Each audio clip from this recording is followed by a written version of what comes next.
Okay, so for riff number 5, we're going to be taking a look at the heavier side of Soundgarden with a riff that's inspired by the track Outshined from the Badmotorfinger album.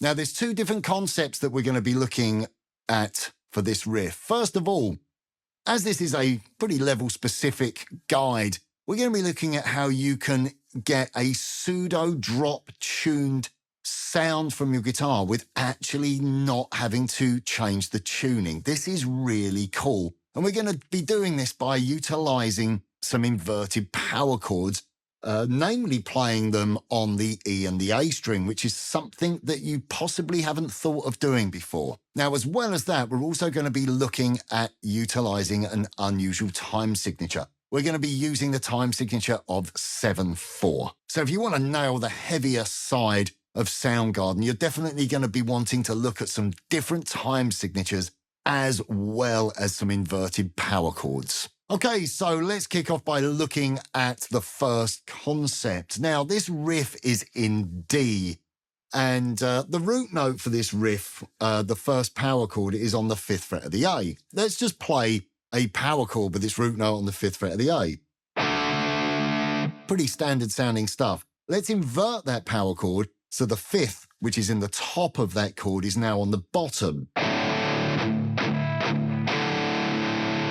Now, that's really made the sound a lot thicker and a lot heavier. And to do that, I'm just laying my 3rd finger across the E and the A strings at the 5th fret. But the root note is not the lowest note in those pair of notes that we're playing. The root note is on the A string, but we've got the 5th in the bass. And this is a great way of giving you that heavy, grungy sound without having to drop tune your guitar. So we're going to play, okay, 2 strikes, and then we're going to go onto the A string and the D string with our 1st finger barring at the 3rd fret. And then we're going to go up to the 5th with our 3rd finger. And then we're going to go up to the 6th fret, so we're adding a flat 5 in there. It's got a little bit of blues scale, a bit Tony Iommi inspired. Okay, then we're going to come down with our 2nd finger at the 5th fret on the A and the D. The 4th fret, so it's chromatic, still on the A and the D. And then come to rest at the 3rd fret of the A and the D. So let's just play that portion.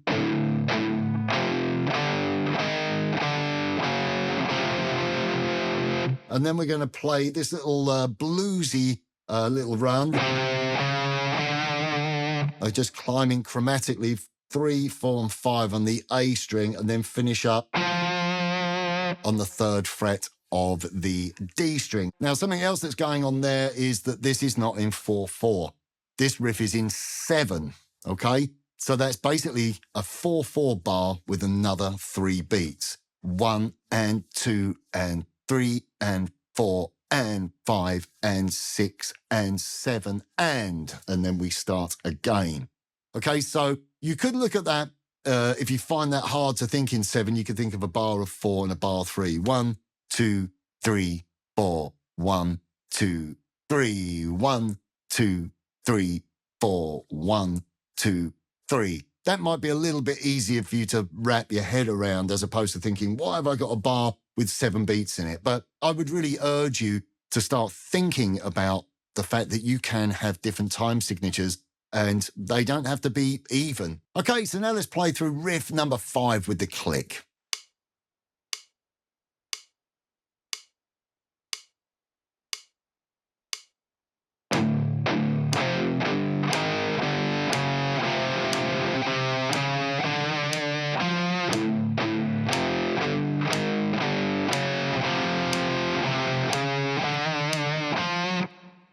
So this is probably the most demanding riff out of all of the riffs in this guide. First of all, you're going to have to think about playing on pairs of strings. And playing on the low E and the A string barring is quite tricky. So really take care with that. Make sure that you get the separation when you're playing barring across the E and the A and then to the A and the D. Make sure that you really separate the pairs of strings depending where you are playing the riff. Something else to try as well is adding a little bit of palm muting and dig in a bit with the picking hand. That adds to the grungy sound. On top of that, we've got the 7/4 time signature as well, so really take care with your counting. Okay, so now it's your turn to practice riff number 5. This is our heavy, pseudo drop-tuned Soundgarden riff in 7/4.